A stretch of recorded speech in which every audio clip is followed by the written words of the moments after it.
Assalamualaikum warahmatullahi wabarakatuh. Tuan-tuan dan puan-puan yang saya kasihi, alhamdulillah bersyukur kepada Allah Subhanahu wa taala kerana pada kali ini kita dapat sekali lagi bersama-sama dalam siri baru setelah agak lama saya tidak bersiaran, di mana pada kali ini kita akan bersama dengan faham solat satu, di mana ideanya ialah kita nak memahami sedikit berkaitan dengan lafaz-lafaz yang ada dalam ataupun berkaitan dengan solat. Dan bermula lafaz-lafaz berkaitan solat ni ialah bukan saja kita berada dalam sembahyang ataupun solat, tapi bermula daripada azan lagi. Jadi untuk itu saya akan memulakan siri ini dengan memulakannya dengan solat, dengan azan terlebih dahulu ya. Jadi kita belajar tentang memahami perkataan-perkataan yang ada berkaitan dengan solat bermula dengan kita memahami azan, kerana azan ini adalah satu syiar yang sangat besar ya, satu pensyariatan yang sangat agung, kerana dari sudut sejarahnya sedikit saya sentuh sikit, iaitu bagaimana Allah Subhanahu wa taala tidak mensyariatkan azan ini pada awal Islam, pada masa Nabi SAW berada di Mekah, tetapi azan ini dia bermula secara agak spontan apabila sahabat berfikir bagaimana nak mengajak orang untuk solat. Jadi masing-masing berfikir dan mencari idea, sehinggalah seorang sahabat yang bernama Abdullah bin Zaid, dia bermimpi dia bertemu dengan seseorang dan orang itu mengajarkannya azan dalam seperti yang dalam solat pada hari ini, sehinggalah beliau tidaklah terus excited dan terus buat azan tu, tapi sebaliknya bertemu dengan Rasulullah sallallahu alaihi wasallam dan perkara itu diakui oleh Nabi sallallahu alaihi wasallam. Okey.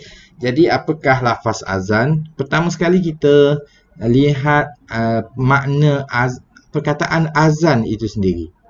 Perkataan azan ini sebenarnya dalam bahasa Arab ialah azan dengan zal. Azan iaitu bermaksud banyak maksud. Salah satunya maksud memberitahu. Dia pergi akhirnya bermaksud meminta izin. Jadi kita bahasa Melayu ni kita guna izin ya, sebab kita tak boleh nak sebut zal. Azan jadi minta izin, minta juga. Azan bermaksud memberitahu. Okey, jadi dia sebab itulah dipanggil azan. Okey, cuma memberitahu apa? Memberitahu, pertama sekali dia memberitahu tentang masuk waktu. Yang kedua, memberitahu tentang nak mendirikan solat. Oleh itu, selain daripada azan, iqamah juga tu dipanggil azan juga. Sebab ini perbincangan dia panjang, tapi saya tak nak pergi ke situ. Kita nak tumpu kepada maksud sebenar kita, iaitu bagaimana kita faham lafaz-lafaz dalam azan, iaitu lafaz-lafaz itu bermula dengan Allahu Akbar.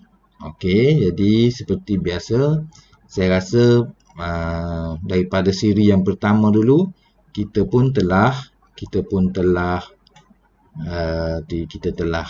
tengoklah Allahu Akbar ni, maksud dia memang dah banyak kali kita jumpa Allahu Akbar, Allah yang maha besar. Perkataan maha tu tidak ada di sini dari satu perkataan, tapi diubah perkataan kabir. Kabir maknanya besar, tapi akbar ni maha besar. Dia panggil sirah mubalaghah, iaitu akbar. Allahu akbar. Allah yang maha besar. Okey, jadi Allah Subhanahu Wa Taala, kita agungkan Allah. Di awal azan ni kita puji Allah, kita agungkan dia. Allah maha besar, kekuasaannya maha besar, kekudratnya maha besar. Allah Subhanahu Wa Taala, Allahu Akbar. Dan suruhan Allah itulah suruhan yang besar. Ya, ajakan Allah itulah ajakan yang paling besar, sebab Allah yang maha besar. Dialah yang patut didahului kerana dia sifatnya akbar. Okey, jadi kita sebenarnya tentang tauhid di sini ya. Azan ini kita bercakap tentang tauhid. Allahu akbar. Okay, kemudian asyhadu an la ilaha illallah. Aku bersaksi. Asyhadu, di sini maknanya aku. Syahidah maknanya saksi, bersaksi. Aku melihat, aku meyakini, tapi dengan keyakinan yang sangat jitu kerana aku menyaksikan. Syahadah. Sebab itu orang yang mati di dalam peperangan dipanggil mati syahid.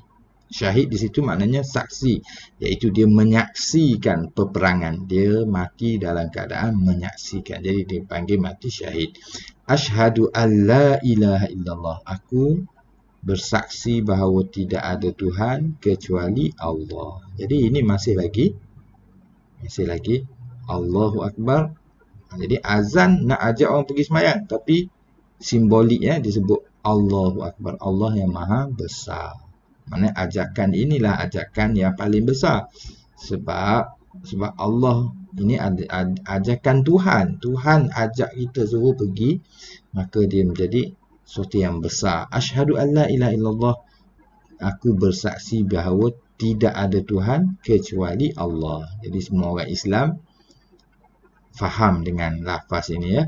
Asyhadu, aku bersaksi, bahawa la, tidak ada, ilaha, Tuhan, illallah, kecuali Allah. Okey. Asyhadu anna Muhammadar Rasulullah. Asyhadu, aku bersaksi bahawa Nabi Muhammad sallallahu alaihi wasallam itu adalah Rasulullah. Okey, jadi di sini ada masih tauhid kepada Allah. Kita membesarkan Allah, mempersaksikan bahawa tidak ada Tuhan kecuali Allah, menggabungkan Nabi Muhammad sallallahu alaihi wasallam dalam kerangka iman kita, kerana tidak ada iman kecuali apabila kita percaya Allah sebagai Tuhan, Nabi Muhammad sallallahu alaihi wasallam sebagai Rasul. Tak cukup yang tu tak jadi. Mesti ada dua. Sebab itu kita panggil syahadatain. Dua syahadah. Satu, syahadah tidak ada Tuhan kecuali Allah. Yang kedua, syahadah penyaksian Nabi Muhammad sallallahu alaihi wasallam sebagai Rasul. Kemudian hayya 'alas salah. Hayya 'alas salah. Hayya ni kita terjemah sebagai marilah. Ala ni sebenarnya perkataan maksud dia marilah ke atas solat. Jadi laras bahasa Melayu tak boleh buat macam tu. Jadi marilah mendirikan solat. Sebab itu bahasa terjemahan kita tidak boleh literal. Tapi ala ni maknanya. Ala ni pada asalnya dia bermakna atas.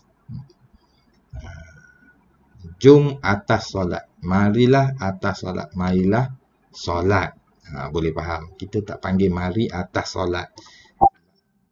Menuju ke arah solat. Marilah mendirikan solat. Jadi memang bahasa kita kena ubah gitu biar bersesuaian dengan laras bahasa kita. Hayya 'alal falah. Marilah ke atas kejayaan. Al-falah ni kejayaan. Jadi mengajak kepada ibadat, mengajak kepada solat. Hayya 'alal falah, mengajak kepada kejayaan. Tidak disebut kejayaan ni marilah menuju kepada kejayaan di akhirat. Dia tak sebut al-falah, kejayaan. Tetapi kejayaan yang Allah Subhanahu Wa Taala nak kepada kita ialah Rabbana atina fid dunya hasanah wa fil akhirati hasanah. Wahai Tuhan kami, berilah kepada kami kejayaan di dunia, kebaikan di dunia dan kebaikan di akhirat. Jadi falah, kejayaan yang dimaksudkan di sini ialah di dunia dan di akhirat. Ya. Kejayaan. Jadi simboliknya azan ini mengajak ke arah kejayaan. Maknanya orang Islam ni orang yang sentiasa inginkan kejayaan, dan seorang yang diajar untuk sentiasa buat aktiviti-aktiviti yang membawa kepada kebaikan dan kejayaan. Ya. Kemudian barulah Allahu Akbar. Diulang lagi. Allahu Akbar. Allah Maha Besar. La ilaha illallah. Tidak ada Tuhan kecuali Allah. Jadi setakat itu saja untuk kali ini yang dapat saya sampaikan. Seperti biasa, kita siri tadabbur wahyu ini boleh kita terima dengan cara kita menghantar WhatsApp kepada nombor yang ada ni 011-5893-5652, ataupun kita type dalam Telegram Tadabbur Wahyu, ataupun ada orang yang dia nak tengok dalam bentuk web, dia pergi ke ustazrosli.com. Jadi mudah-mudahan kita dapat menyebarkan sedikit usaha ini kepada kawan-kawan, sanak saudara, sahabat handai, dan mana-mana pelajaran kita ini sebenarnya berdasarkan kepada rujukan-rujukan. Antara yang disebut, yang boleh saya sebut di sini ialah Tahrir wa Tanwir, Tafsir Al-Manar, Tafsir Al-Qurtubi, Tafsir Muharrar Al-Muharrar Al-Wajiz, dan banyak lagi tafsir-tafsir yang lain yang menjadi rujukan. Jadi untuk itu setakat ini saja.